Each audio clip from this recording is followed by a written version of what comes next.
మండల్ గట్టుపల్లి గ్రామంలో అంగన్వాడీ కేంద్రంలో తల్లిపాల వారోత్సవాలు జరుపుకున్నారు.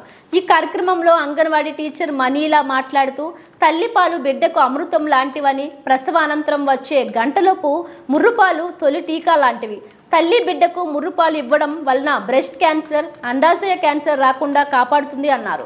ఈ కార్యక్రమంలో అంగన్వాడీ టీచర్ మనీలా, ఆశా వర్కర్ మంజుల, ఆయా బాలమణి, పిల్లలు, గర్భిణీ బాలింతలు పాల్గొనడం జరిగింది. తల్లి బిడ్డ జీవితాలలో తల్లిపాల ప్రాముఖ్యతను అందరికీ తెలియజేయడమే దీని ముఖ్య లక్ష్యము. అయితే తల్లిపాలు ఏంటివి? అమృతంతోని సమానము. తల్లిపాలు అమృతం లాంటిది. ఈ తల్లిపాలలో ఏంటిది?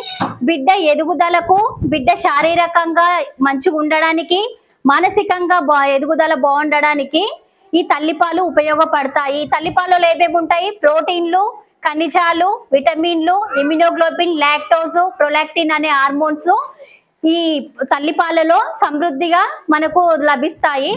తల్లిపాలు ప్రతి తల్లి తన బిడ్డకు పుట్టిన వెంటనే గంట లోపల తల్లిపాలు ఇవ్వాలి. సీజరీన్ అయినా నార్మల్ అయినా తల్లిపాలు ఇవ్వాలి.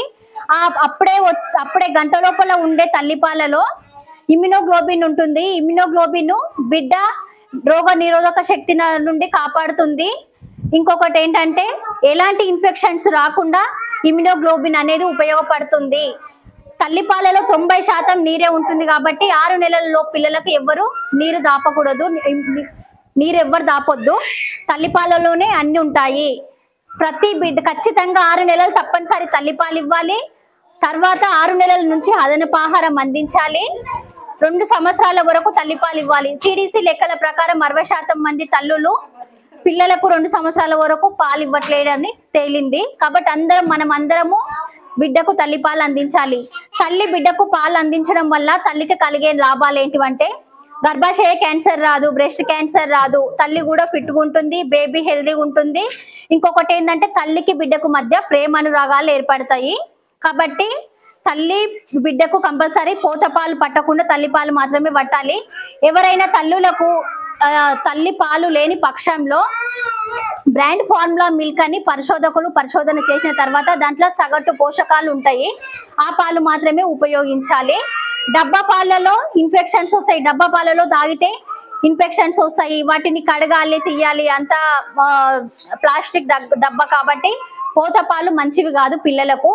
కాబట్టి ఆ పాలు ఎవ్వరు తాపకూడదు. తల్లి పాలు మంచిగా రావాలంటే ఏమేమి ఆహారం తీసుకోవాలి? మనము ఆకుకూరలు, కూరగాయలు, మాంసము, మంచిగా ప్రోటీన్లు, పప్పు తినాలి, ఫిష్లు తినాలి, గుడ్డు తినాలి. Daily 4 to 5 litres water compulsory తీసుకోవాలి. వాటర్ తాగాలి.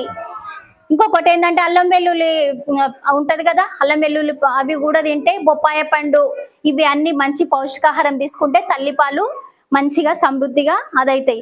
తల్లి పడుకొని ఎప్పుడు బిడ్డకు పాలు ఇవ్వకూడదు. కూర్చొనే పాలు ఇవ్వాలి. కూర్చొని మంచి పొజిషన్ లో పాలు ఇవ్వాలి. నైట్ టైంలో తల్లి పాలు ఇవ్వడం వల్ల బిడ్డకి ఏమవుతుందంటే తల్లి మెదడు నుంచి ప్రొలాక్టిన్ హార్మోన్ ఏమవుతుందంటే ఎక్కువ స్రవిస్తుంది. కాబట్టి నైట్ టైంలో కూడా తల్లి బిడ్డకు పాలు ఇవ్వాలి. తల్లి పాలు ఎవరన్నా ఉద్యోగం చేసే స్త్రీలు ఉంటారు, మెటర్నిటీ లీవ్స్ అయిపోగానే వాళ్ళ జాబ్లలోకి వెళ్ళిపోయినా తల్లి పాలు ఒక గుగ్గు గిన్నెలో పిండి పెట్టి పోవాలి. అవి 6 గంటలు నిల్వ ఉంటాయి. సాధారణ ఫ్రిడ్జ్ లో అయితే ఒక రోజు మొత్తం నిల్వ ఉంటాయి. కాబట్టి పోత పాలు ఎవ్వరు పట్టియకూడదు. తల్లిపాలే పట్టియాలి. ఎవరికైనా బ్రెస్ట్ క్యాన్సర్ కానీ, చీము గడ్డగట్టడము అలాంటి ఉన్న తల్లులు మాత్రమే పిల్లలకి ఇవ్వద్దు. అలాంటప్పుడు బ్రాండ్ ఫార్ములా మిల్క్ ను యూజ్ చేయాలి. అది పరిశోధన చేసిన తర్వాతనే తీసుకొచ్చిరు కాబట్టి.